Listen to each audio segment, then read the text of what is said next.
ಬಸವಜ್ಯೋತಿ ಪಾದಯಾತ್ರೆ ಪೂಜ್ಯ ಶ್ರೀ ಡಾ ಚನ್ನಬಸವ ಪಟ್ಟದೇವರ 135ನೆಯ ಜಯಂತ್ಯೋತ್ಸವ ನಿಮಿತ್ತ ಬಸವಜ್ಯೋತಿ ಪಾದಯಾತ್ರೆ ಪೂಜ್ಯ ಶ್ರೀ ಡಾ ಚನ್ನಬಸವ ಪಟ್ಟದೇವರ ಜನ್ಮಭೂಮಿ ಕಮಲನಗರದಿಂದ ಭಾಲ್ಕಿಯ ಚನ್ನಬಸವಾಶ್ರಮದವರೆಗೆ ಪರಮಪೂಜ್ಯ ನಾಡೋಜ ಡಾ ಬಸವಲಿಂಗ ಪಟ್ಟದೇವರು ಹಾಗೂ ಪರಮಪೂಜ್ಯ ಶ್ರೀ ಗುರುಬಸವ ಪಟ್ಟದೇವರ ದಿವ್ಯ ನೇತೃತ್ವದಲ್ಲಿ ಬಸವಜ್ಯೋತಿ ಪಾದಯಾತ್ರೆ ಹಮ್ಮಿಕೊಳ್ಳಲಾಗಿದೆ.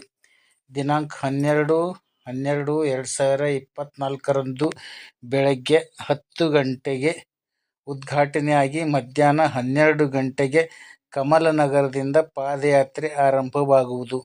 ಪಾದಯಾತ್ರೆಯಲ್ಲಿ ಭಾಗವಹಿಸುವ ಎಲ್ಲ ಭಕ್ತರು ಸಕಾಲಕ್ಕೆ ಕಮಲನಗರದಲ್ಲಿ ಹಾಜರಿರಬೇಕು.